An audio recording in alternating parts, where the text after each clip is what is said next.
ঘৃণা শব্দটা নিজেই ভীষণ পারি, আর গভীর এই পৃথিবীতে এই হৃদয় সহজে কাউকে ঘৃণা করতে শেখেনি। ভুল হলে ক্ষমা করেছে, কষ্ট পেলে চুপ থেকেছে, কিন্তু তবুও মানবিকতা হারায়নি।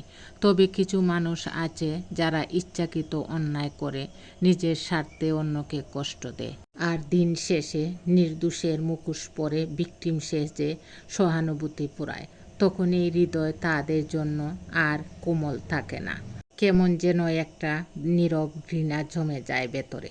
কারণ সত্য জানার পর অভিনয় দেখার চেয়ে কঠিন আর কিছু নেই। আসসালামু আলাইকুম প্রিয় ভাই বোনেরা, সবাই কেমন আছেন? আশা করি আল্লাহর রহমতে সবাই ভালো আছেন।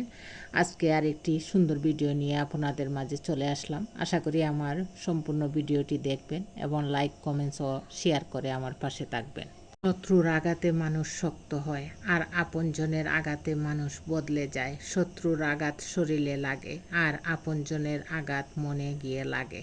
শত্রুর সাথে লড়াই করা সহজ, কিন্তু আপনজনের সাথে লড়াই করা যায় না। আপনজনের দেওয়া কষ্ট নিয়ে বেঁচে থাকা খুবই কঠিন। গালির বদলে গালি দিও না, লজ্জার বদলে লজ্জা দিও না, কষ্টের বদলে কষ্ট দিও না। যদিও তোমার প্রতিশোধ নেওয়ার অধিকার রয়েছে, কিন্তু এই অধিকার প্রয়োগের চেয়ে মাফ করে দেওয়াই উত্তম। তুমি যদি চুপ করে থাকো, কোনো উত্তর না দাও এবং এর ফলে তোমার ভেতরে কষ্ট হয়, ক্রোধের সৃষ্টি হয়, আর তা তুমি হজম করো, ধৈর্য ধারণ করো, তাহলে এই সম্পর্কে আল্লাহ তাআলা ওয়াদা করেছেন, ধৈর্য ধারণকারীদের আল্লাহ তাআলা বেহিসাব পুরস্কার করিয়া থাকেন।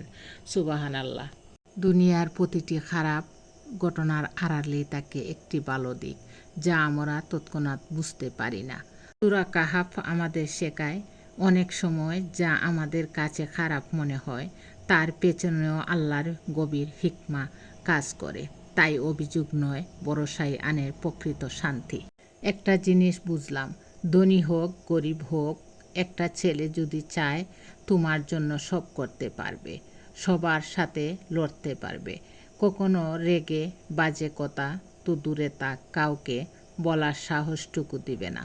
আসলে ভালোবাসি সবাই বলতে পারে, কিন্তু কতজন তোমার হ্যাপিনেসের জন্য সব করতে পারে? যে আপনাকে এড়িয়ে চলে তাকে নিজের জীবন থেকে মুছে দিন। আপনার অভাব যে অনুভব করবে না তার জন্য ভাববেন না। পরিশ্রমের দাম সবাই দেয় না, কিন্তু নিজের পরিশ্রমের ফল কখনো নষ্ট হয় না।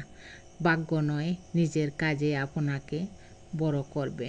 মানুষকে জানা আর চেনার মধ্যে বিস্তর পার্থক্য আছে। অন্যের কথা শুনে মানুষকে জানা যায় হয়তো, তবে চেনা যায় না। মানুষ চেনা যায় দীর্ঘ অন্তরঙ্গতায়।